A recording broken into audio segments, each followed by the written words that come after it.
el farol. Mercurio es pequeño, el topo tiene sueño. Venus pone luz, sonríe en avestruz.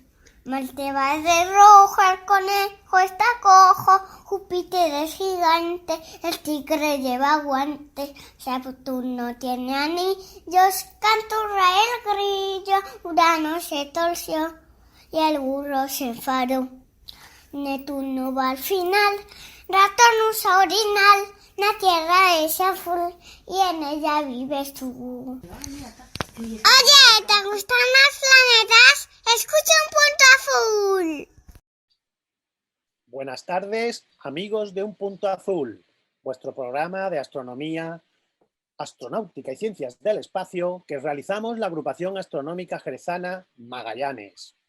Un saludo a todos nuestros amigos en Radio Indes, a los que nos escucháis también en iVoox, iTunes, Spotify y no olvidaros a los que nos veis ahora en YouTube.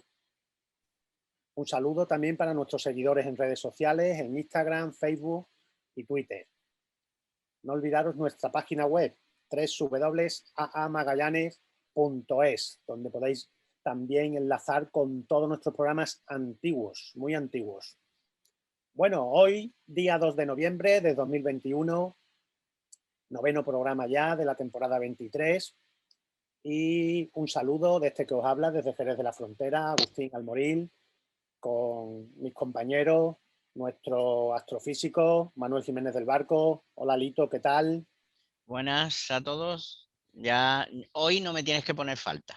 Hoy estoy el aquí. otro día te pusimos falta, pero bueno, lo que te vamos a poner falta es, necesitamos ya también la sección, que está ahí, Sí. los viajes de la USS Magallanes.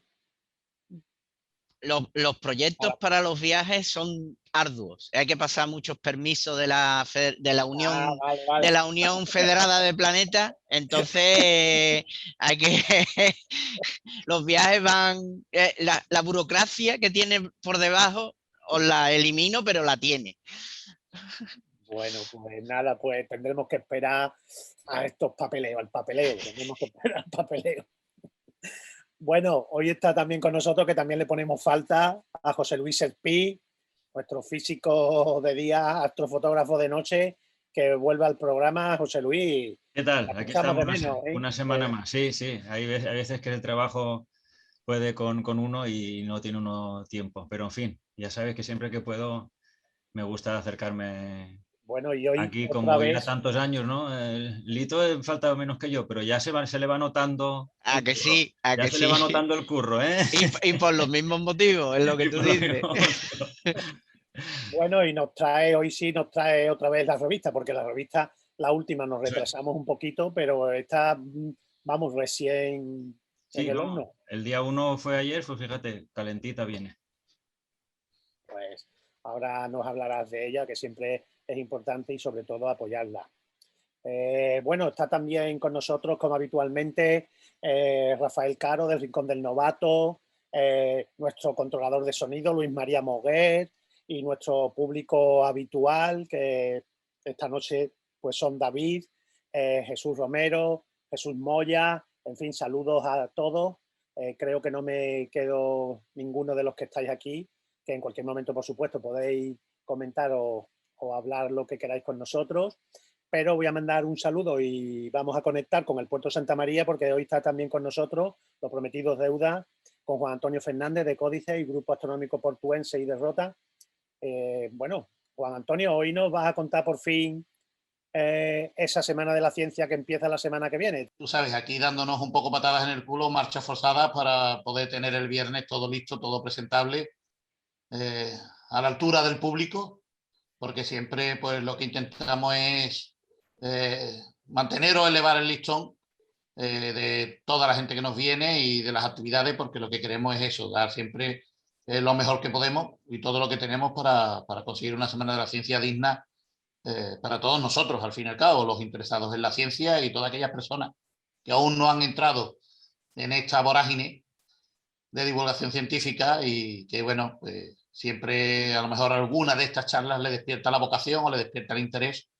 Y si con eso conseguimos que de 100 personas que vayan, una de ellas le cambie la vida, en el futuro, bueno, pues yo creo que será una misión cumplida, ¿no?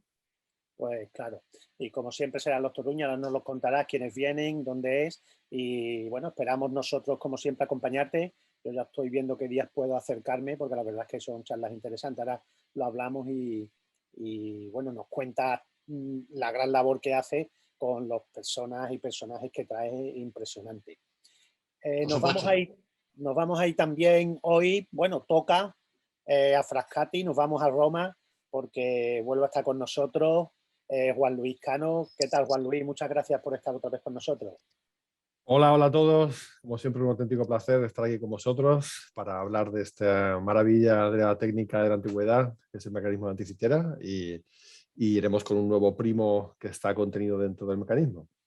Bueno, pues ahora nos dirás cuál es. Es un placer para nosotros tenerte y más que nos cuentes este tema, porque, bueno, aunque tu labor en la Agencia Espacial Europea y bueno, y te dedicas a los neos y tu labor es de ingeniero, bueno, pues el que nos deja conocer este instrumento de la antigüedad y con tanto detalle y relacionado con las matemáticas, para nosotros, bueno, pues bueno, un encanto de sección. Así Sí, que, sí, ya sabéis que es el tema que me fascina y aunque sí, me dedico aquí a otros temas absolutamente distintos, este es un tema que llevo con pasión, el tema del mecanismo, y me encanta hablar de él, como ya sabéis. Así que hablaremos de él y si queréis que hablemos algún ratito luego de algún otro tema relacionado con Neos, pues lo podemos también tocar. Vale, bueno, pues sí, si quieres empezamos ya con el mecanismo para empezar, a no ser que quieras darnos, bueno, después de que terminemos con el mecanismo, alguna pincelada de algún tema de neos cercanos y eso. Cuando tú quieras, creo que puedes ya compartir para nuestros escuchantes, bueno, visionarios de YouTube, pues sabéis que podéis ver, además, porque él comparte la pantalla con lo que va contando, aunque a todos nuestros escuchantes podéis seguirlo porque va describiendo lo que vamos viendo, y además son temas que aunque tienen una cierta complejidad a veces por los temas no son matemáticas profundas, pero bueno, pueden tener algún tema un poquito más complicado, pues Juan Luis lo explica muy bien. Así que, Juan Luis, Muy cuando bien. tú quieras, Muy empieza. bien. Pues estupendo, gracias Agustín de nuevo, y espero efectivamente ser capaz de ir trasladando todos esos conceptos de una manera más o menos clara. Vamos a recurrir más o menos al mismo esquema que en las presentaciones anteriores, y bueno, y como digo, espero poder ser capaz de explicarlo para aquellos que no están viendo las diapositivas que estoy poniendo aquí, ¿no? ¿Me confirmáis, por favor, que se está viendo la presentación? Sí, se ve. Sí, se está viendo perfectamente. Perfecto. Pues nada, hoy vamos con el número más grande que aparece entre los primos del mecanismo, que es el 223, y que para aquellos que tengan, entre ellos seguro vosotros, que sabéis de que este número tiene una significancia particular, y lo vamos a ver rápidamente.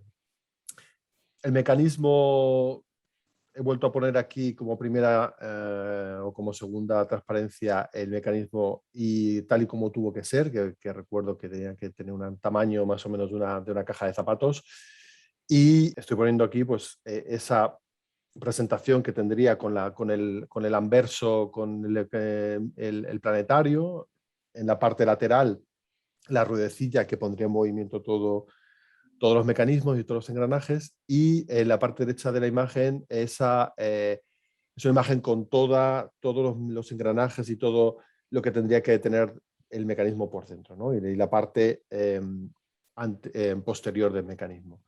Y de hecho nos vamos a concentrar en esa parte posterior y en lo que debió de ser la parte inferior del mecanismo, ¿no?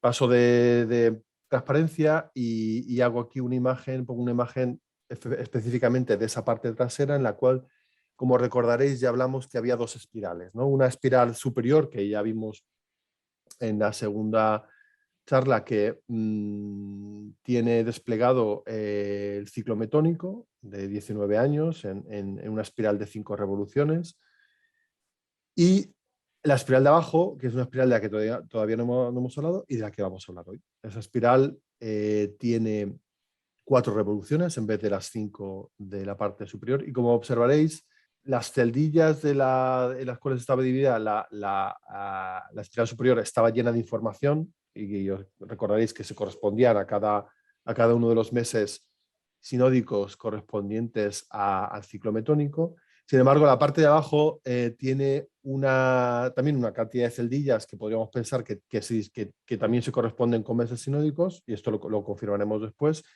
y hay mucha menos información distribuida. Y vamos a ver cómo se consiguió desentrañar el contenido de esa espiral inferior de la parte de atrás del mecanismo. Esta es una parte que ninguno de los investigadores que estuvo tratando el mecanismo hasta el año 2005 había conseguido explicar para qué servía.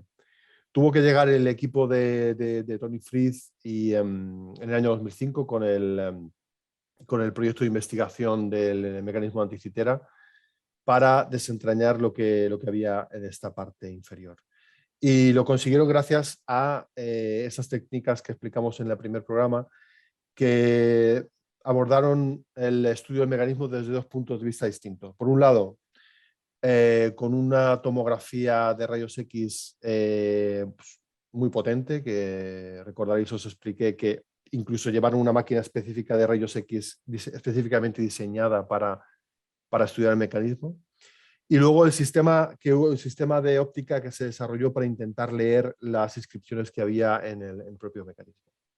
Y como digo, utilizando esas dos técnicas consiguieron desentrañar lo que había en esta parte del instrumento. Y aquí lo que os estoy mostrando en esta transparencia es una de esas tomografías que permitía hacer, digamos, cortes finísimos de lo que había diferentes distancias de cada uno de los trozos en los cuales se había desprendiendo del mecanismo. Y aquí estamos viendo un trozo que se llamaba el trozo F, que se vino a llamar el trozo F, y en el cual se ve una parte de esas espirales. Y los investigadores consiguieron ver pues, esas separaciones que había a lo largo de la espiral, y empezaron a conseguir leer a través de la tomografía caracteres dentro de esa espiral, tal y como había sucedido con la espiral superior. En principio, no, pues, bueno, hubo que ensamblar diferentes partes del mecanismo virtualmente, y aquí en esta slide, que es la siguiente, se ve que gracias a juntar una parte que se llamaba correspondiente a diferentes partes del mecanismo, que fueron los fragmentos A, E y F, se pudo tener ya una visión más o menos amplia, de un sector amplio de toda esa espiral. De tal manera que fue posible para los investigadores de la MRP hacer una extrapolación de cuántos sectores tenía que haber en toda esa espiral. Y bueno, para su sorpresa, o no tanta, porque en cierta manera se podía esperar, había 223, o tendría que, el mecanismo tuvo que tener 223 sectores en esa espiral. Este número inmediatamente llamó la atención. Ya se había conseguido ver que dentro del mecanismo había un engranaje con 223 dientes. Y esto lo consiguió ver Derek de Sola Price en los años 60 del siglo pasado. Pero no había sido capaz de ver cómo engranaba todo eso y dónde se podía ver el resultado de todas las operaciones matemáticas que había por detrás.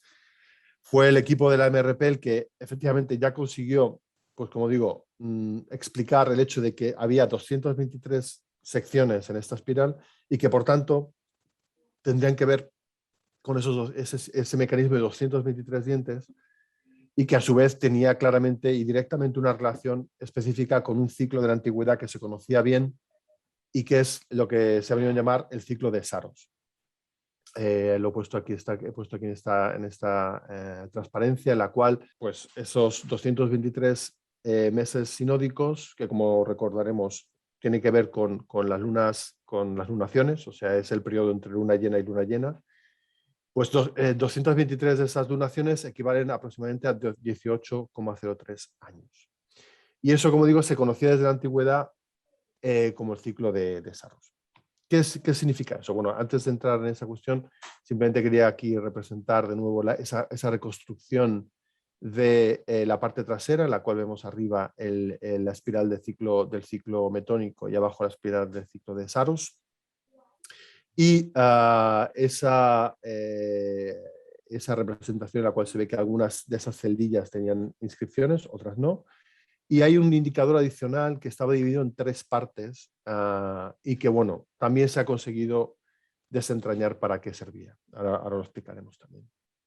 Entonces, lo que hacía este indicador pues, es recorrer, según iba pasando el tiempo, iba recorriendo todo el ciclo de la espiral en 223 meses sinódicos, correspondiente cada uno de ellos a uno de estos sectores, hasta que se completaba un ciclo de Saros por completo. Entonces, una vez que el operario del instrumento había dado esas 4 revoluciones para llevar a cabo ese ciclo de Saros completo, pues tenía que, digamos, resetear, reconfigurar el instrumento para que volviera al punto de salida y volver a contar otros 18,03 años o lo que debería ser otro ciclo de Saros completo. Bueno, vamos a explicar un poco el tema de dónde viene esto del tema de los Saros y por qué es tan importante. Y la cuestión es que tal y como vimos en esa congruencia que había entre el Sol y la Luna en el ciclo metónico de 19 años, la mecánica celeste del sistema Sol-Tierra-Luna tiene otra resonancia sorprendente, bastante sorprendente. Y es el hecho de que 223 meses sinódicos equivalen a 242 meses draconíticos y a su vez equivalen a 239 meses anomalísticos. Dejadme que explique esto un poco porque yo reconozco que cuando empecé a meterme en este tema me hacía un lío con este tema de los meses y estoy seguro de que la gente que no haya oído hablar mucho de esta cuestión estará preguntándose qué es este jaleo de tantos meses, ¿no? Distintos. Entonces, la explicación es la siguiente. Un mes draconítico es el tiempo que pasa entre 2 pasos sucesivos de la Luna por su nodo. O sea, básicamente, cuando corta de nuevo el mismo plano. Este plano sería el plano, por ejemplo, el plano de la eclíptica. Entonces, no es exactamente igual a la duración del mes siderio. Os acordaréis que el mes siderio era el mes que tardaba la Luna en volver a la misma posición estelar aproximadamente. Debido a las perturbaciones que el Sol y la Tierra hacen sobre la órbita de la Luna, el tiempo que pasa entre un nodo y el siguiente no es lo mismo que el tiempo siderio. Y eso significa que en vez de que la duración del mes sinódico, perdón, del mes draconítico en este caso, es ligeramente distinta del siderio. No solo eso, sino que además, por esas perturbaciones, y esto ya lo explicamos también el otro día, la Luna entre perigeo y perigeo también hay un tiempo ligeramente distinto que el mes siderio. Y ese es el mes anomalístico. Entonces, cuando uno tiene en cuenta esas definiciones ligeramente distintas de la duración de un mes lunar, pues llega, y viendo observacionalmente cuáles son esos meses que transita la Luna, el movimiento lunar, llega a esta relación que, como digo, es muy sorprendente, ¿no? El hecho de que si uno espera exactamente 223 meses sinódicos, o sea, 223 lunaciones, habrán pasado casi con una precisión altísima 242 meses draconíticos y habrán pasado también 239 meses anomalísticos. Esto que así a priori, dicho de esta manera, no parece tener una significación, bueno, la tiene, creo que se entiende que la tiene bastante profunda, en qué viene a significar todo esto. Bueno, pues la cuestión es que si uno espera todo ese tiempo, imaginaos que nos encontramos en un momento en el cual hay un eclipse de Sol. Vamos a poner más fácil, un eclipse de Luna. Entonces, la Tierra está entre el Sol y la Luna. Eso se corresponde con una cierta posición de los astros y, por tanto, si esperamos el paso de esos 223 meses sinódicos, nos vamos a encontrar que la Luna está pasando de nuevo por el nodo y además está a la misma distancia de la Tierra, o sea, está pasando también por su perigeo. Lo cual significa que tras los 223 meses, si estamos partiendo de una situación en la cual había un eclipse lunar, se va a volver a repetir ese eclipse lunar. Lo mismo pasaría con el eclipse solar. Con lo cual, ese ciclo de Saros lo que nos está diciendo es que hay una cierta repetibilidad en los esquemas de eclipses. Y por tanto, cualquier instrumento que tenga contenida este periodo de tiempo en sus cálculos, lo que va a estar haciendo es predecir esas posiciones relativas de los tres cuerpos y por tanto, en el momento en el cual hay un eclipse, pasados esos 223 meses, vamos a ser capaces de predecir otro eclipse de luna. Como digo, ese periodo es equivalente a 18,03 años, que aproximadamente se corresponde a 6.585 días con un tercio de día más. Y esto es importante, luego vamos a explicar esto porque tiene una cierta importancia. El hecho de que sean 6.585,32 días, que es casi un tercio de día. Y como digo, pues eso implica la repetibilidad de los eclipses cada 223 meses sinódicos, cada 223 lunaciones. Muy bien, pues ¿cómo está esto llevado al mecanismo? Bueno, ya sabemos que el mecanismo, la manera que tenía de representar los meses sinódicos era a través de los 19 años del ciclo metónico y dividido por 235, porque ellos sabían que ese ciclo metónico tenía 235 meses sinódicos. Con lo cual, si yo este cálculo, que es la duración de un mes sinódico, lo multiplico por 223, vamos a tener una representación de esos 18,03 años. Bueno, vamos a ver cómo estaba implementado dentro del mecanismo. Esta transparencia que estoy poniendo ahora ya la conocemos, esta la he presentado ya otras 2 veces y es el tren de engranajes que nos llevaba a hacer el cálculo del ciclo metónico. Y no voy a explicarlo otra vez porque son los 6 engranajes que ya explicamos en las charlas anteriores. Lo que sí le he vuelto a poner es por el hecho de que la explicación del ciclo de Saros arranca después de esta operación primera en la que intervienen 4 engranajes. 64-38, 53-96. ¿Vale? Entonces, eso equivale, esos 2 fracciones equivalen a 53 sobre 3 veces 19, que bueno, es el número, es el ratio al que giraría el eje que acaba en esta fracción, ¿no? El eje de giro que acaba en esta fracción. Entonces, ¿cómo implementar los diseñadores del mecanismo ese ciclo de Saros? Pues metiendo 6 engranajes más. Un par primero de engranajes que engranaban con un engranaje que tenía 27 y que engranaba con el 223, y este es el gran engranaje que nos trae el movimiento asociado a los Saros. Y luego un engranaje de 188 dientes, que es un engranaje con bastantes dientes. De nuevo uno de 53, que curiosamente anula el de 53 que había antes, y esto para los investigadores del mecanismo era un auténtico misterio saber por qué había estos 2 engranajes aquí que aparentemente sin ningún sentido astronómico y que encima se cancelaban uno con el otro cuando se hacía el cálculo del ciclo metónico como del ciclo de Saros, y luego se multiplicaba por 30,54 para obtener finalmente esta relación que veis aquí al final, 235 por 4 dividido entre 223 por 19. Como hemos visto en la transparencia anterior, 19 entre 35 por 223 son 18,03 años. Con lo cual, volviendo a la slide anterior, eso significa que en 18,03 años hay algo que da 4 revoluciones. Y efectivamente, eso es lo que hace el indicador inferior de la parte trasera. Dar esas 4 revoluciones en 18,03 años.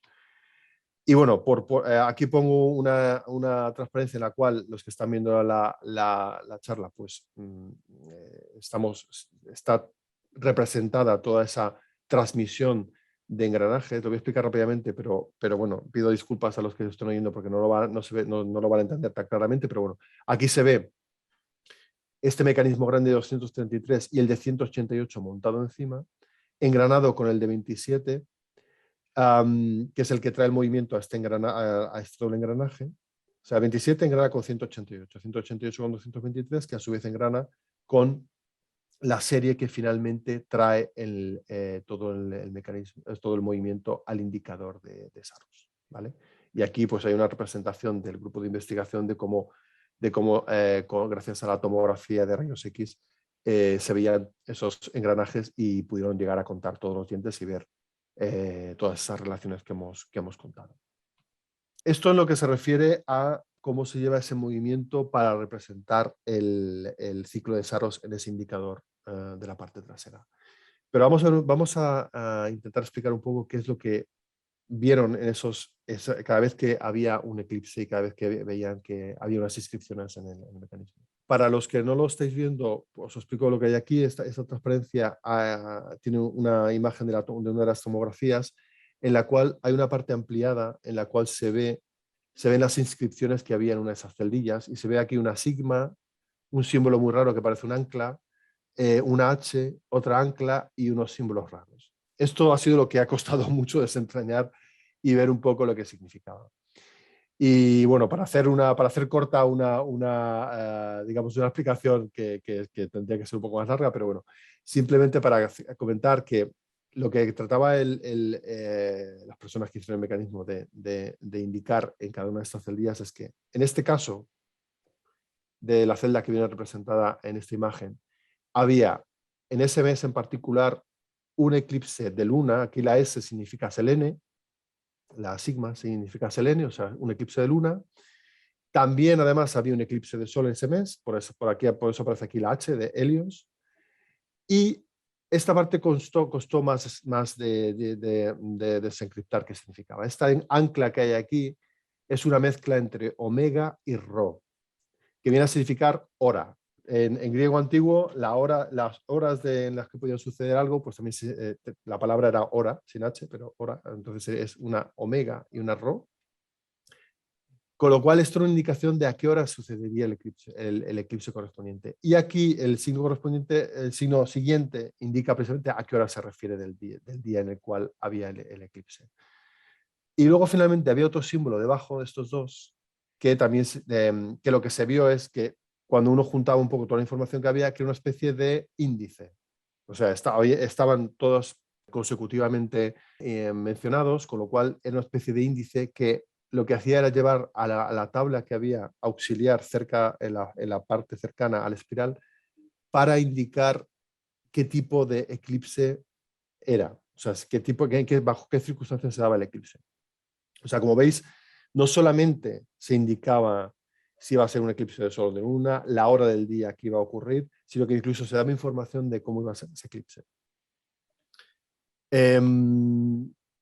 Y esto, bueno, pues la verdad que es absolutamente sorprendente, ¿no? Vamos a ir un poquito más adelante incluso. Y como os decía, ese ciclo de Saros pues, se repetiría cada 18,03 años y por tanto el operador tendría que reiniciar el ciclo. Pero claro, había una cuestión que resolver, y es el hecho de que había un tercio de día ahí que, claro, cada vez que se daba una revolución, pues se perdía esa información. Entonces, ¿qué hicieron los diseñadores del mecanismo? Bueno, ese exceso de 8 horas tras cada revolución de Saros, ¿qué es lo que sucede? Pues claro, si ese ciclo se repite 3 veces, tendríamos un desfase de un día completo. Eso ya se conocía también en la antigüedad y tenía un nombre. O sea, el hecho de que cada 3 ciclos de Saros hubiera un número entero de días que pasaban, se llamaba el ciclo de Exeligmos. Y bueno, esto no tendría más trascendencia si no fuera por el hecho de que efectivamente dentro del mecanismo hay una implementación que permite saber al usuario del mecanismo en qué parte del Exeligmos estaba en un determinado momento. Entonces, eso al fin y al cabo lo que se conseguía pues haciendo que cada 3 revoluciones completas del ciclo de Saros se tuviera en cuenta un día completo. Pero ya hemos visto que para cada ciclo de Saros serán 4 revoluciones en la espiral, con lo cual si uno quiere implementar eso, lo que tiene que hacer al final es dividir por 12, porque tiene que quitar las 4 revoluciones que se da para un Saros completo, y luego tiene que dividirlo por 3 porque hay que hacer 3 revoluciones completas del Saros para llegar al Exeligmos. Entonces, eso pues, ¿cómo se hace? Pues básicamente los diseñadores del mecanismo lo hicieron metiendo un tren de otros 4 mecanismos, de otros 4 engranajes, en los cuales primero dividían por 3. Aquí tenéis una fracción de 20 60avos, o sea, un mecanismo de 20 y otro de 60, para dividir por 3 y luego otro par de engranajes, uno de 15 y uno de 60, para dividir por 4. Con lo cual, el resultado de esta operación es que se consigue dividir el movimiento del eje que va a parar el indicador de Saros por 12. ¿Y a dónde va? Pues a ese indicador pequeñito que hemos visto que había dentro de la espiral y que es una circunferencia que estaba dividida en 3 partes. Y entonces lo que se ve con esto es que el movimiento de esa agujita lo que hacía era que cada ciclo completo de Saros se movía 1/3 del indicador. Y por tanto, ¿qué es lo que indicaba? Le indicaba al usuario el número de horas que tenía que añadir a la indicación que había en la propia espiral para saber a qué hora iba a ocurrir un determinado eclipse. O sea, si imaginamos que en el indicador de Saros, el eclipse ponía que iba a ocurrir a las 11 de la mañana. Si el indicador del Exeligmos estaba en el primer sector, nos indicaría que no habría que añadir ninguna hora. Si estaba en el segundo sector, nos indicaría que había que sumar 8 horas, con lo cual en vez de las 11 de la mañana serían las 19. En la tercera sector, pues indicaría que habría que sumar 16 horas en vez de 8. Con lo cual, como veis, la implementación del mecanismo contemplaba no solamente la presencia de eclipses de Sol y de Luna, sino las horas a las que ocurrían y además las correcciones que había que aplicar al hecho de estar en una determinada ciclo de Saros o en el siguiente o en el tercero que completaba el Exeligmos. Y nada, ya en esta última transparencia, pues os presento efectivamente cómo habría sido todas esas indicaciones en esta espiral del Saros. En esta representación se ve en rojo aquellas indicaciones que se han podido leer sin ningún problema y en azul se indica las que tendría que haber habido y no se han podido observar porque esa parte falta del mecanismo. Y de nuevo, pues también ese indicador del Exeligmos que aparece aquí dentro de la espiral y que se ha podido ver que efectivamente estaba en el mecanismo. Por tanto, hemos entendido hoy la importancia de ese número 223 y cómo está implementado en el mecanismo y su relación directa con el ciclo de Saros y por tanto los eclipses.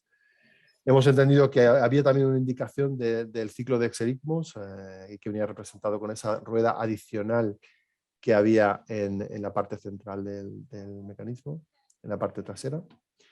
Y bueno, hemos visto y nos hemos vuelto a sorprender por la aparición de esos engranajes con 53 dientes que curiosamente pues, hay 3 al menos, que se sepa, hubo 3 dentro del mecanismo y todavía no hemos conseguido saber por qué este número tan curioso está metido en el mecanismo y anulado en cierta manera porque aparece y desaparece en la transmisión del movimiento, tanto en la presentación del ciclo metónico en la parte superior de la parte trasera, como tanto en el indicador de los aros en la parte inferior. Así que esta es la incógnita que vamos a reservar para ese próximo episodio en la que hablaremos de por qué por qué están ahí esos engranajes con 53 dientes. Y nada, con esto queda un poco dicho lo que quería contar sobre el 223 y la predicción de eclipses en el mecanismo. Bueno, la verdad es que como siempre impresionante y maravilloso este mecanismo y la cantidad de cosas que nos aporta, ¿no? Es impresionante, desde luego. Yo alucino con todo lo que podía estar metido ahí, toda la matemática y la ciencia que estaba ahí metida en una caja de zapatos, impresionante. ¿No? Sí. Y lo más impresionante es que el aparato no se ha encontrado en perfectas condiciones, que ha habido que reconstruirlo y que a través de segmentos, que quien pueda ver las imágenes, pero si no os lo digo yo, bueno, pues son fragmentos relativamente pequeños como para coger toda la casuística que había, pero bueno, han hecho unos cálculos precisos para saber bueno, cómo esas espirales eran los segmentos que ocupaban para estar posicionada ahí la manilla que indicaba si era eclipse o no. O sea que si os dais cuenta, esto salto tan importante que ocurrió a partir del año 2005 en entender lo que pasaba con el mecanismo, llegó gracias al hecho de que ya no solamente trabajaban unos expertos en astrodinámica, en intentar ver lo que hacía el mecanismo. El equipo a partir del año 2005, el del proyecto de investigación del mecanismo anticitera, ya unió a astrónomos, matemáticos, epigrafistas, historiadores de la antigüedad. O sea, el grupo era multidisciplinar. Y gracias a eso se ha podido, pues eso, aprovechar el conocimiento de mucha gente que en muchas áreas distintas ha podido contribuir con su pequeño pedacito de información en desentrañar los textos que había, qué significaba cada parte del texto, la gente que ha aportado el conocimiento de óptica para poder, de hecho, poder leer lo que había allí, porque en muchos casos estaban tan difuminados los signos que era imposible casi leerlos.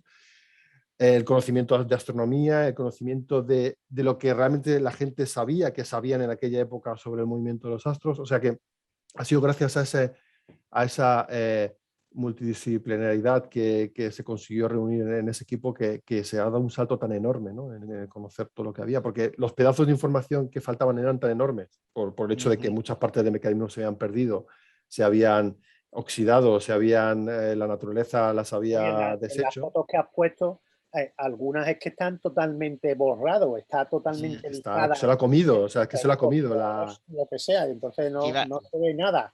No se ve nada. Iba a comentar también que adornado todo esto con un poquito de suerte, porque, por ejemplo, por lo que he visto, la parte de la rueda interna que cuenta los decimales de día, el tercio de día, estaba en la parte derecha, que es la conservada. Porque toda la parte del ciclo de la izquierda, las inscripciones del ciclo de Saros de la izquierda están, digamos, está perdido. Si esa ruedecita pequeña estuviera en la izquierda, no sabríamos que podían corregir ese tercio de día. O sea que encima con suerte. Sí, efectivamente. Y de hecho, bueno, en esta parte ha habido suerte. En la parte planetaria, por desgracia, no ha habido tanta suerte. O sea, claro, toda la reconstrucción que se ha hecho de la parte planetaria, del movimiento de planetas, es completamente conjetural. O sea, se conjetura que tuvo que ser así. Hay algunos engranajes que sí que se sabe que están, pero faltan muchos. Entonces se sabe que tuvo que estar toda la parte del planetario delantero, tal y como se argumenta que tuvo que estar, pero esa parte, por desgracia, se ha perdido y no la vamos a poder recuperar. Sí. Qué alucine, de verdad. Yo sigo tus capítulos y esto es un episodio Cuarto Jiménez, porque ¿de dónde viene esa tecnología? Como tú estás diciendo, nosotros para desengranar tiene que ser un equipo multidisciplinar. Entiendo que con los conocimientos antiguos allí tendría que ser lo mismo, tendría que ser en un foro universitario de científicos, porque el cálculo de ingeniería, matemático y astronómico tienen que confluir y bueno, los tres o las cabezas pensantes. Juan Antonio, yo creo que antiguamente a lo mejor tienen que coincidir algunos, pero no había tanta especialización, es decir, algunos el conocimiento era más general. Como matemáticos eran matemáticos, físicos, tenían un conocimiento quizás no tan extenso de muchas cosas, pero el que tenían era de muchas disciplinas. No sé, es que lo veo tan completo para una sola persona que... Sí, tenía además la habilidad mecánica, pues... Mecánica, claro. O sea, sí. Aquí claramente tenía que confluir el conocimiento matemático, el conocimiento astronómico, el conocimiento mecánico. Y luego, pues eso, también saber escribir, porque tenía que escribir, hay varios miles de caracteres en el mecanismo. Entonces, esta gente tenía que condensar una cantidad de información enorme en la poca superficie que tenían del mecanismo para disponer toda la información. La exactitud de la mecánica hecha, llevada a mano ya, trabajada en ese taller, sin las herramientas de hoy en día de tecnología de corte y de precisión, es que es alucinante. No sé. Sí, es absolutamente... Estas cosas son de las que me abre una puerta, pero me hace mirar 10 más para saber qué había detrás de esa puerta. Una preguntita que se me ha ocurrido ahora. No sé si la sabes o has leído sobre el tema. Cuando has comentado los meses en los que había eclipse, que había inscripciones, el tercer símbolo decías que era para la hora.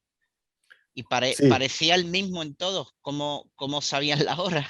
No se veía bien, O sea, no se veía muy bien. o era que eso, que ha perdido definición, o había un sistema, porque el primero Sigma o H está claro, Selene Helios, pero el último que has comentado, eso, Sí. porque Son como- Sí, parecían espera. iguales. Para quien no haya visto las imágenes, lo que se ve al final son como 2 circulitos, ¿no? Sí, Así un concéntrico. puntito con un circulito exterior. Sí, sí. Sí, en ese caso en particular parecía el mismo, o sea que eso podría darse el caso, haberse dado el caso de que en ese mes en particular, el día que se producía el eclipse lunar ocurrió una hora y luego el día que ocurría el eclipse solar también dentro de ese mes sinódico era una hora casi la misma. Entonces, Casi la misma. podía Vale. haberse dado el caso de que fuera esta la cuestión.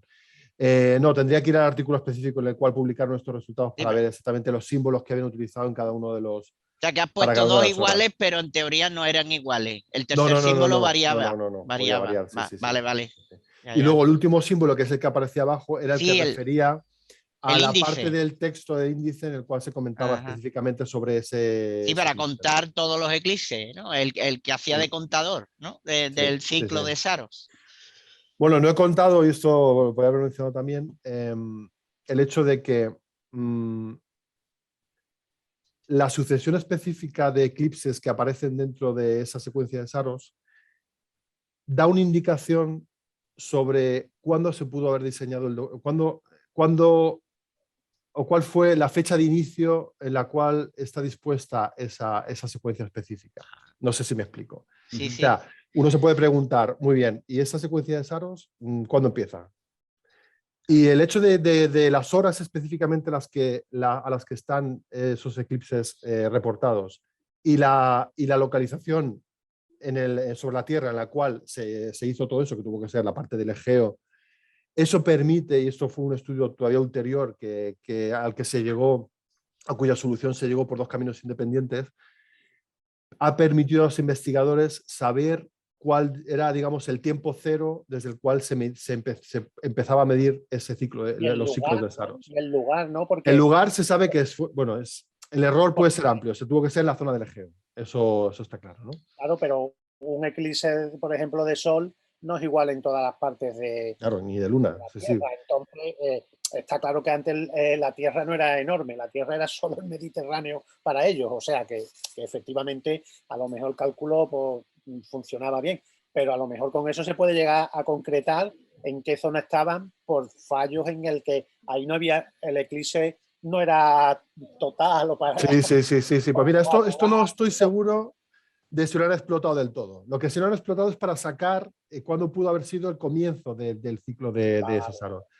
Y se ha llegado, no recuerdo exactamente la fecha, sé que era el año 205 antes de Cristo y la fecha específica también está calculada. O sea que se sabe la fecha específica en la cual se tuvo que empezar, o sea, está contabilizada esa cuenta de Saros que aparece en el mecanismo. ¿Y ese 205 a.C. viene precedido de alguna efeméride o un eclipse, por ejemplo? Bueno, la relación que hay, bueno, sí, claro, y tuvo que haber una secuencia específica de eclipses en la cual empezó toda la secuencia.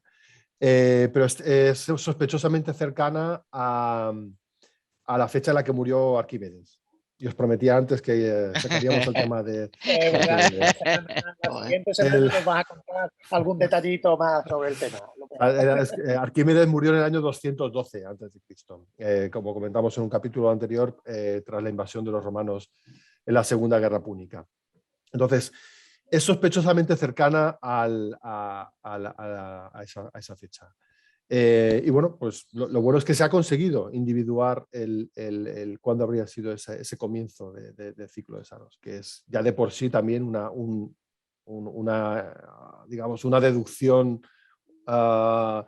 matemático-astronómica bastante llamativa y bastante curiosa, ¿no? Muy bien. Que han hecho los investigadores. Nada, pues, una preguntilla, porque hablando antes de lo del tema de las indicaciones de la hora estas específicas de en qué mes se producía y a qué hora y qué día, me ha saltado una duda y es el tema de ¿y cómo manejaban lo de la hora en tiempo de los griegos? No sé si alguno lo sabéis o lo dejáis de saber, porque claro, ahora hablamos de 24 horas al día, pero en la Edad Media había la hora en que se empezaba el rezo, la hora en que no sé qué, o por ejemplo en los islámicos se siguen manejando con lo de los rezos a según qué horas del día, y no sé si en tiempo de los griegos a lo mejor tampoco tenían 12 horas, a lo mejor tenían 3, 4, 8 horas, el amanecer, el mediodía, el anochecer, no sé cómo va eso.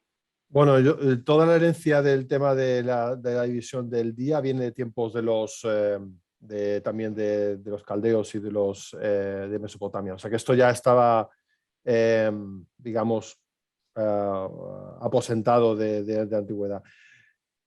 Por otro lado, en tiempos ya de helenísticos había relojes de agua que medían las horas con una cierta precisión. O sea, no hacía falta recurrir a métodos más pedestres como pues calcular cuando amanecía y e intentar dividir 12 horas por la noche, 12 horas por el día, a sabiendas de que como los días tenían duraciones distintas, pues cada hora iba a ser distinta. Ellos ya podían tener una medida más o menos constante de las horas, teniendo relojes de agua cercanos, digamos. Y se sabe que muy probablemente en varias ciudades había relojes de agua que permitían medir las horas con una cierta precisión. No digo que esto fuera estándar y que estuviera disponible en todos los sitios, pero sí se sabe, por ejemplo, que muy probablemente la Torre de los Vientos de Atenas, no sé si la conocéis, es una torre que hay en el Ágora de Atenas y que tiene 8 caras, es un octágono de un edificio octagonal con los 8 vientos representados en las 8 caras. Con toda probabilidad tuvo metido dentro un reloj de agua que permitía, y con un indicador externo que indicaba la hora medida con ese indicador de agua. Increíble esta gente lo que le daba al coco, ¿eh? Sí, fascinante. Lo que era no tener internet. Bueno, Juan Luis, muchas gracias y bueno, ha sido otro episodio más maravilloso y me alegra. Esperamos tenerte la semana que viene, no, pero la siguiente, dentro de 2 semanas, te emplazamos a... Y desentrañamos el misterio del 53. Eso, que nos ha puesto otro caramelito. Es que siempre nos deja una perlita. Juan Luis, yo que tú sabes que a mí estas cosas me... ¿Esto lo daría tú en una charla? Esto lo tenemos que hablarlo, Juan Antonio. Bien. Sí. Bueno, espero que no haya sido demasiado duro para los escuchantes. Sé que es un poquito árido escucharlo sin ver las diapositivas. Y espero haber sido más o menos capaz de llevarlo. Bueno, en realidad, hombre, algunos dibujos ayudan un poco, pero en realidad es entender un poco el mecanismo de las fracciones, ¿no? Y las fracciones las ha ido comentando y entender cómo funciona eso y cómo el dividir y el multiplicar fracciones hacen este tipo de movimientos. Bueno, pues lo dicho, muchas gracias, Juan Luis. Nosotros. Y aprovechando que Juan Antonio te está lanzando ahí un dardo para que traerte a alguna de las charlas de aquí, bueno, nos tendrás que contar, Juan Antonio, las charlas que vamos a tener y las conferencias de esta semana que viene y de la siguiente, de la semana de la ciencia aquí en el puerto de Santa María. Sí, bueno, si empiezo ya, me deja, a ver, comentar que con la actividad que digamos que venimos realizando con el tema de la Semana de la Ciencia, dado que tenemos las jornadas de astrofísica en el mes de julio, ¿vale? Y el Astory Day, que enfoca más todo lo que es tema astronomía y espacio, la Semana de la Ciencia pues intenta ser un poco más multidisciplinar. Sí que es verdad que bueno, pues en el campo en el que nos movemos y por cuando se crea Códice, en el que Juan Luis es uno de los iniciados, de los fundadores de este comité, el mundo que rodea es más de tema de espacio. Y de ahí el que muchas de las Semanas de la Ciencia también haya tenido temática espacial. Pero se intenta sacar más, ¿vale? Como lo hemos intentado tener en Derecho, lo hemos tenido en Historia, en Arqueología, y ahora esta semana, bueno, también lo tuvimos otro no en Medio Ambiente, dedicado más a los extremófilos, ¿vale? A esos bichitos que existen en la naturaleza, ¿no? Y que nos sorprenden en sus distintos ambientes.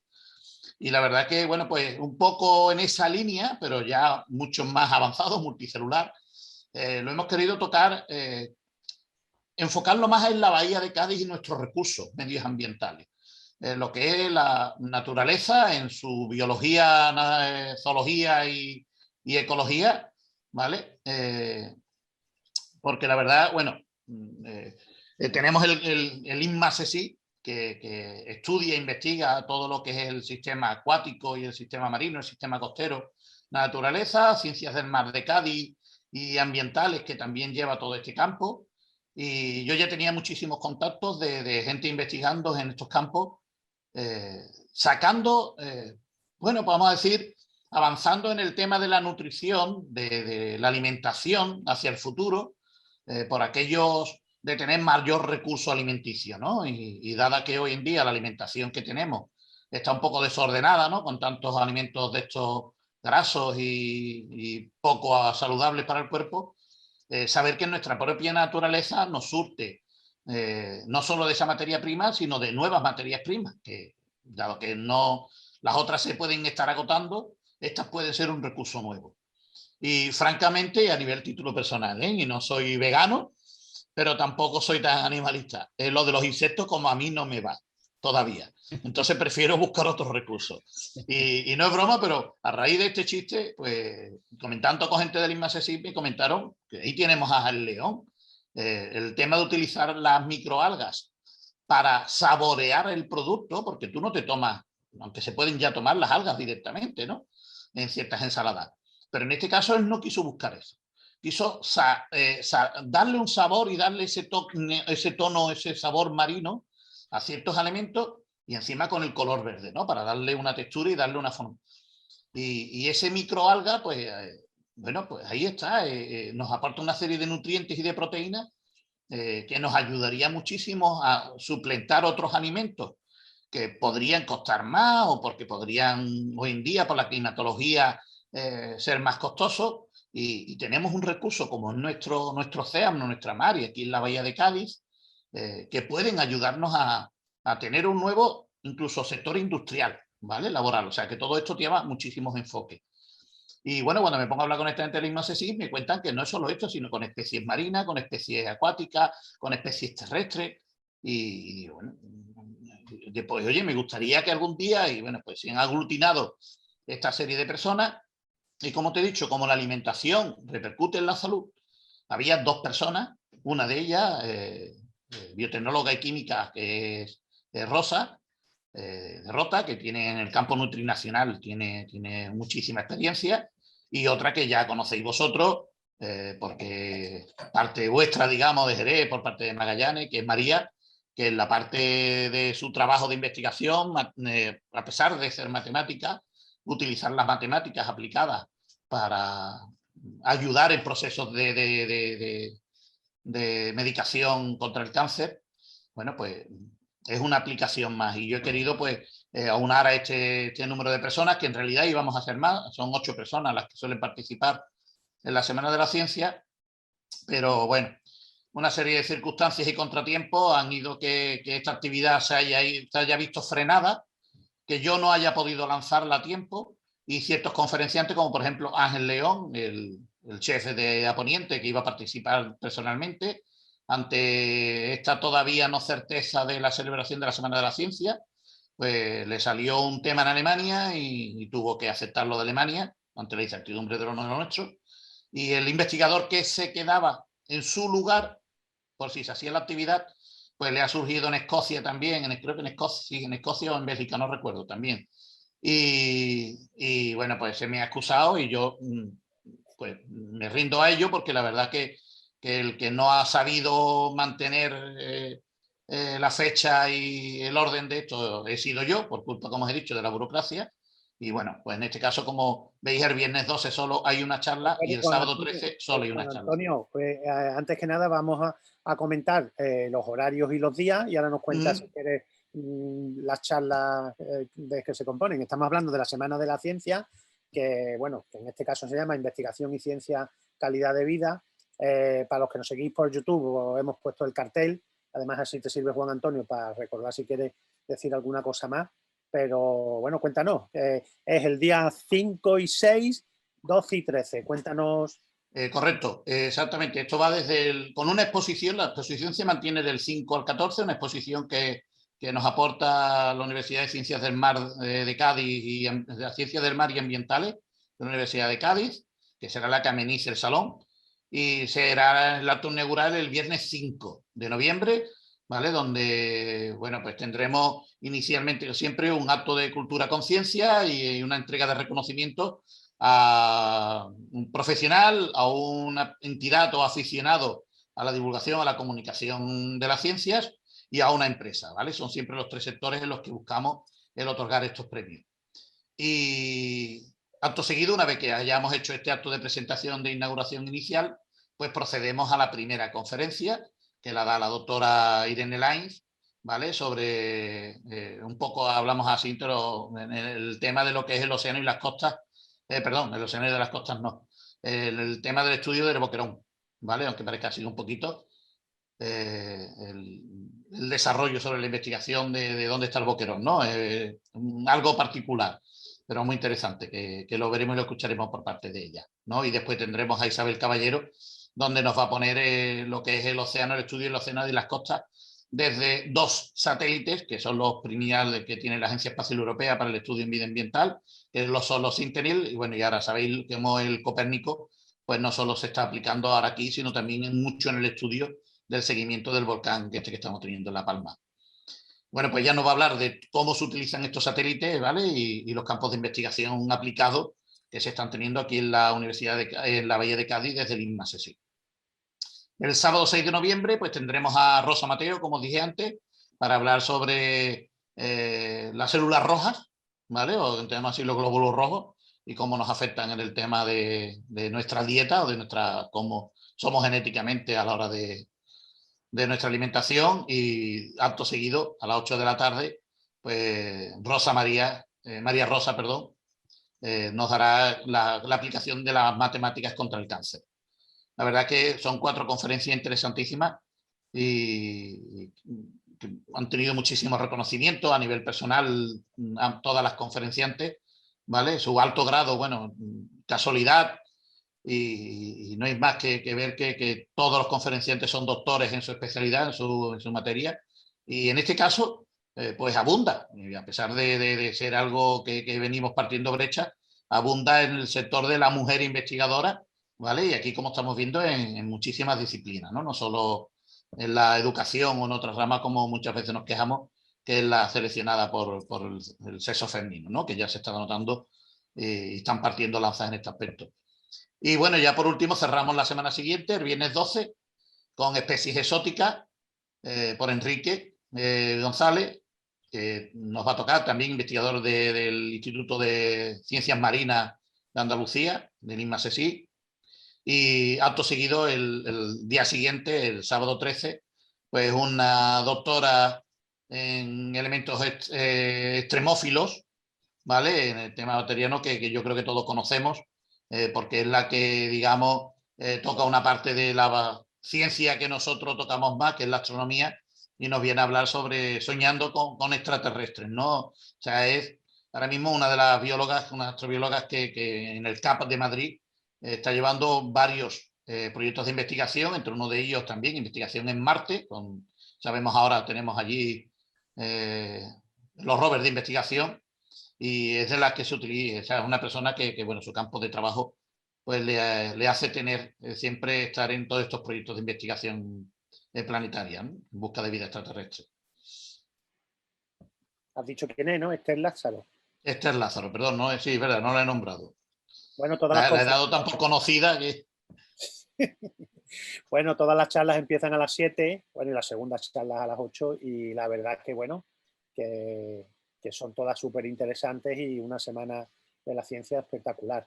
Es en el Parque de los Toruños y lo organiza, bueno, por supuesto, Códice y el Grupo Astronómico Portuense, junto con el Parque de los Toruños de la Junta de Andalucía, y supongo que como siempre la UCA y Fundación Descubre. Correcto. Sí, cada vez, bueno, pues estamos, digamos, cerrando más el círculo. Ya teníamos un convenio de colaboración con la Fundación Descubre, bueno, la Universidad de Cádiz, que se hace mentor de Códice cuando se forma junto con el Observatorio de la Marina, y se están llegando a puntos de acuerdo para fortalecer esta jornada, dado que la Universidad de Cádiz ya se ha digamos, se está creando como uno de los creadores o suministradores de investigadores que es la universidad. Y se ha intentado este año, pero no nos ha dado tiempo por todo este problema que ha habido burocrático, pero que seguramente a partir del año que viene ya se otorguen créditos a todos los participantes en la Semana de la Ciencia, con lo cual eso pues elevará el que investigadores y alumnos y todas estas personas que quieran conseguir créditos, que quiera que no, es una ayuda para sus futuros proyectos o sus futuros estudios.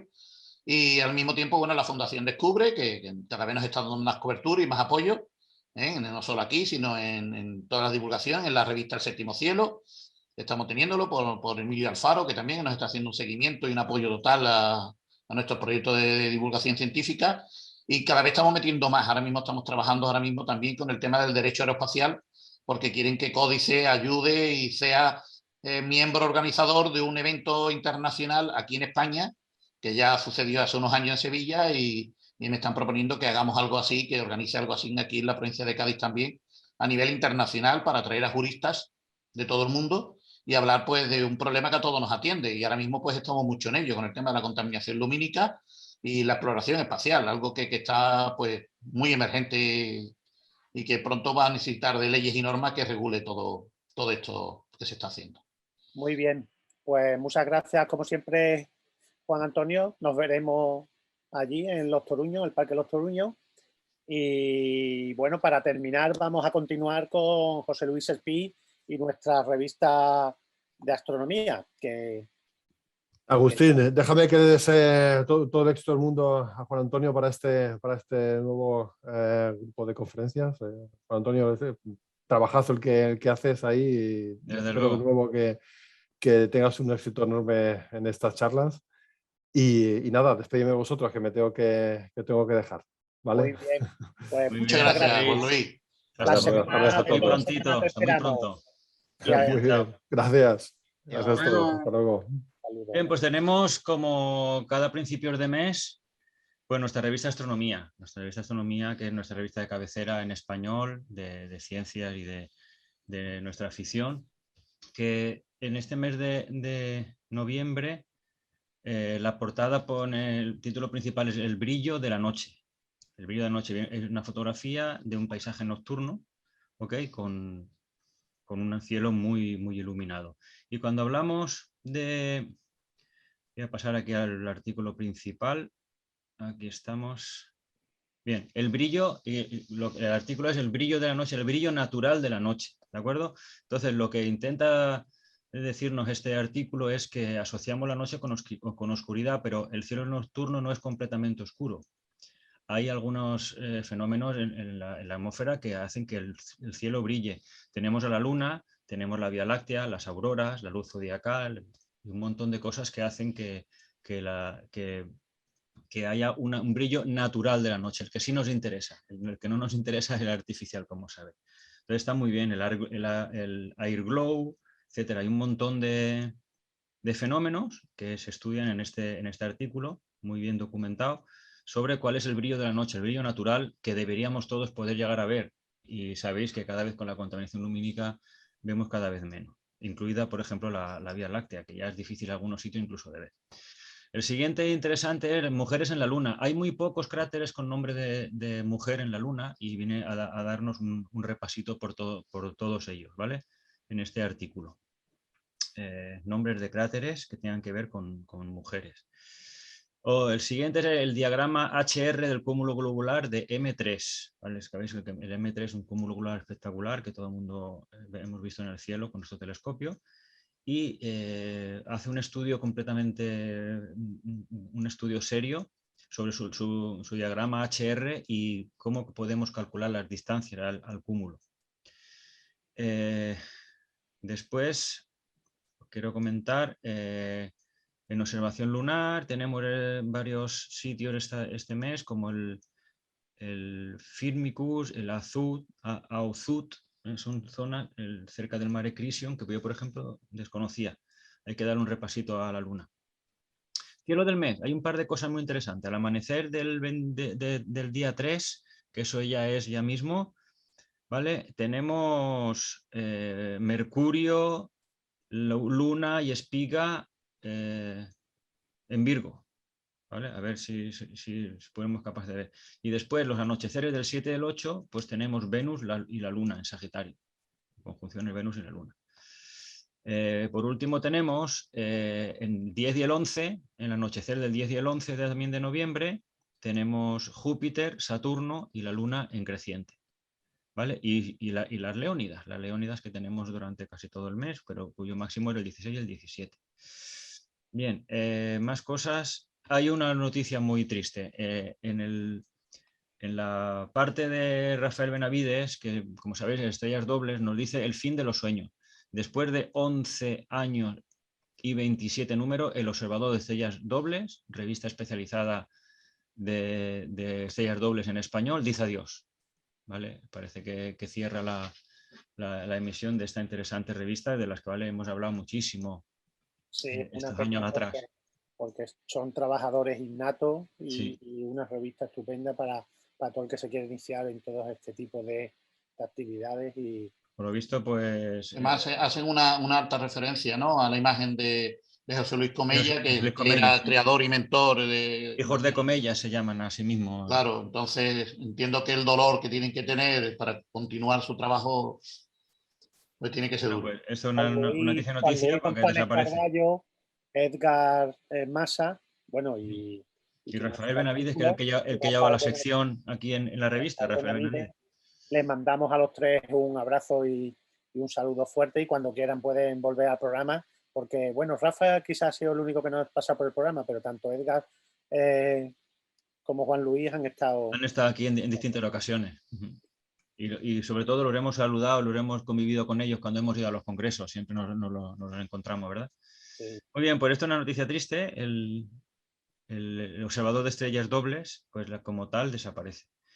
En cambio, Polvo de Estrellas, que es justamente de Juan Luis González Carballo, que habla de novas y supernovas, pues por lo visto sigue, y su revista también creo que sigue. Dice una supernova para 2037, se llama su artículo de esta semana. Bien, más cositas que os puedo comentar. En astrobiología el artículo se llama ¿Dónde está el agua en Marte? Vale, tanta agua que había en Marte, porque se sabe ya que geológicamente había incluso agua fluida. ¿Por dónde está toda esa agua? ¿Ok? En pruebas tenemos el Skywatcher, un Maksutov de 180, Maksutov casi grande 180, un telescopio muy compacto que sirve sobre todo para planetaria. Y ya ha llegado la sección fotográfica que me quería detener, pues está dedicada al concurso de astrofotografía, timelapse y dibujo astronómico de Calar Alto 2021. Ya lo hemos comentado aquí, pero lo vamos a repetir porque vienen las fotos que han sido premiadas, y una de ellas, pues como ya sabemos, en nuestro programa, la nova y nubes en Casiopea, de nuestro querido compañero Andrés Jovacho Sánchez, pues vuelve a salir, porque ya lo comentamos aquí cuando ganó el premio, pues, y esta sección astrofotográfica es sobre los premios, pues aparece aquí otra vez con su descripción y demás, ¿vale? Magnífica foto en banda estrecha, la verdad es que estupenda, merecedora del premio, cómo no. Bueno, y ya pues con esto terminamos el artículo más importante de la revista. Como siempre, recomendarla, comprarla o suscribiros, como lo tengo yo en la tablet, en PDF, y así podemos estar al día y leer en español artículos astronómicos y científicos de buen nivel. Oye, una pregunta, Solé, que no sé si te has parado a leer artículos, yo todavía no. ¿Has leído sobre el posible cometa que en este mes de noviembre, diciembre nos pueda dar una sorpresa? Sí, en la parte de cometas, a ver si que lo anuncien como este que tuvimos el año pasado, como el LOB, y que tal vez pues, nos permita hacer... En noviembre, dice aquí, el cometa C 2021 A1 Leona empieza a poder observarse al amanecer. No sé si será ese el que tú decías. Sí. Aunque es poco probable que sea el gran cometa de Navidad que parecía en un principio cuando se descubrió, aunque cabe la posibilidad de que pueda ser visto a simple vista. Es lo que dice. Ser visto, aunque no sea a simple vista, nada más con prismáticos o telescopios, sería un cometa de los poquitos que se dejan ver. Está en la Osa Mayor y está subiendo lentamente de brillo, con lo cual la Osa Mayor es visible prácticamente de todos lados. y a ver si hay un poco de suerte y rompe y vemos un cometa ahí Claro. interesante. Si se ve a simple vista, de luego ya es interesante. Y por último, sí, perdón, Dime. con motivo de la revista. La revista Astronomía regala 3 suscripciones que se sortearán entre todos los asistentes a la Semana de la Ciencia. 3 suscripciones en PDF durante un año. Pues qué bien, sí, sí. Es también colaborador ya de la revista de Astronomía, ¿no? Si has visto el cartel que lo he puesto. Sí, en el cartel lo vi.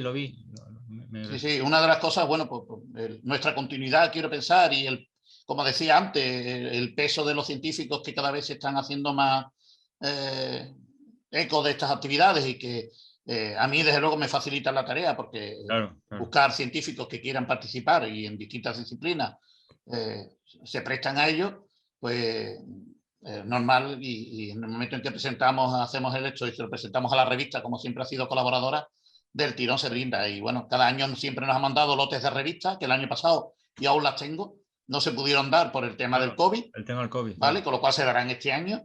Pero aparte de ese regalo, pues la revista ha querido tener otro detalle más y me ha autorizado a que haga un sorteo entre todos los asistentes de todas las actividades, para que al final, pues en una caja bombo o lo como sea, no sé cómo lo haremos todavía, uno no está acostumbrado a estas cosas, sortear a los 3 premiados, los 3 que se cojan, y pasarle los datos a la revista, porque les regalará una suscripción en PDF durante un año. Bueno, para los que nos vean desde YouTube, estamos presentando la fotografía de Andrés Jovacho. Nova y Nubes la llamó Andrés y fue el premio en Calar Alto, primer premio. Y por supuesto lo podéis ver en la revista, que aparece estupendamente. Bueno, pues una preguntilla, José Luis. Sí. Porque has comentado lo de la supernova esa que hablan, no sé si hacer spoiler, lo de la supernova del 2037, eso quizá tenga que ver con algo que ha salido hoy en la revista de astronomía, que hablan de una lente gravitatoria y una supernova que se visualizó, no sé si era en el 2006 o 2009 o se dejó de visualizar, y como que se predice que va a volver a aparecer su visualización o algo así, me ha parecido entender en el APOD de hoy. No sé si va de eso porque coincide el año, habla del 2037, yo he flipado, ¿no? Sí, esta de la supernova para el 2037, en interrogaciones, ¿una supernova para el 2037? Es lo que pregunta. Y hay unas predicciones que al parecer sí tiene que ver con lo que tú acabas de decir, lentes gravitacionales y demás. Viene aquí en el artículo. ¿Vale? Es que esto es una curiosidad para preguntarle a Lito, que lo entenderá a lo mejor a ver si nos lo explica en otro programa, porque sí, ¿cómo se puede predecir que con una lente gravitatoria aparezca dentro de 30 años una supernova? Pues leeremos con detenimiento el artículo y a ver si podemos sacar alguna cosa para el próximo programa. Lito, trabajo José Luis para la próxima semana. Ya me he puesto trabajo. Bueno, para tarea. Para la que se pueda. Yo no voy a ser yo el que ponga las tareas, sino me la ponen a mí también. Vale. En clase, la tarea te la ponen los niños. Y recuerda la máxima, trabajo extra para ellos es trabajo extra para ti. Efectivamente. Vale. Oído cocina. ¿O no? Pero Jesús en este caso no, Jesús en este caso lanza. Yo pegué pintorazos, yo porque no me dejáis compartir ahora pantalla porque ya estamos terminando el programa, pero teníais preparado una cosa de los astrobricomanía o algo así que habíamos dicho. Tienes que avisar con tiempo porque hemos estado hablando al principio del programa. Si no te hubieran dado permiso al principio, tú me lo dices y te doy el permiso. No, pero si ya te digo, daba para poco, pero digo, otro día con tiempo a lo mejor proyecto alguna cosilla. Apúntalo para la semana que viene. Apúntalo y traer un temita y hablando. Cualquier semana me avisas, por supuesto, antes y puedes exponer lo que sea, Jesús. Así que muchas gracias. Bueno, una cosilla antes de terminar. Sí, dime. Para el viernes 5 nos vamos allí a ver unos cuantos en los Choruños, en lo de Juan Antonio. Yo voy a hacer por ir. Yo voy a ir. Voy a hacer por ir, ¿me entiendes? Bueno, pues nos vamos apuntando. Yo creo que iré el sábado, el viernes creo que no puedo. Yo también trataré de ir. Pero bueno, luego quedamos después del programa y ya concretamos los que estamos aquí y los que no estamos, si os parece. Yo a Juan Antonio le confirmo. Sí. No, hombre, claro, tú sabes que nosotros siempre, después de acabar, si no con los conferenciantes entre nosotros, pues no hay nada programado, excepto los que vienen de fuera. ¿vale? Para comer con ellos. Pero por lo demás, siempre entre nosotros y eso está hecho, vamos, eso no... Muy bien. El tema del aforo, no hay límite de aforo, no... No, en el tema del aforo, a ver, deciros, el aforo será de el aforo natural que ha tenido siempre el salón es de 90 personas. Dado que no queremos, aunque no haya límites en aforo esta vez, no queremos llenar tanto el espacio, Claro. ¿vale? Que tampoco, y ojalá tuviéramos 90 personas, ¿no? Sería aspirar mucho. Antiguamente lo podíamos tener, ahora con el COVID no sé yo cómo seguirá la gente, pero aún así y todo, de momento vamos a preparar 50 asientos, con previsión a otros 20 más, ¿vale? Queremos dar una cavidad de unas 70 porque hemos visto que con 70 seguimos llenando el salón y 70 personas son muchas personas, ¿vale? Pero dando, claro, más distancia de seguridad. Lo único imprescindible y obligatorio es el llevar mascarilla. La mascarilla. Exactamente. Perfecto. ¿Hay que apuntarse en alguna parte? No, como he dicho, no hay, o sea, a llenar salón. O sea, aquí lo recomendable es de tonto el último. Y llega tempranito para coger silla. Exactamente, llega tempranito para coger sitio. Y llevarte el tape para los boquerones. O ser presidente de Magallanes y tener enchufe. Hombre, también. En la mesa siempre hay una primera fila para autoridades. Ahí está. Ahí. Yo voy ahí por saber dónde están los boquerones. Claro, para saber dónde ir a pescarlo, ¿no? Claro. Y echarle vinagre. Lo amenizamos con las algas del sábado siguiente. Eso es. Ya ves. Bueno, compañeros, nos tenemos que marchar. Muy bien. Un placer estar con todos vosotros y hasta la semana que viene. Venga, pues Chao, hasta la semana que viene. hasta la semana que viene. Chao. Hasta luego.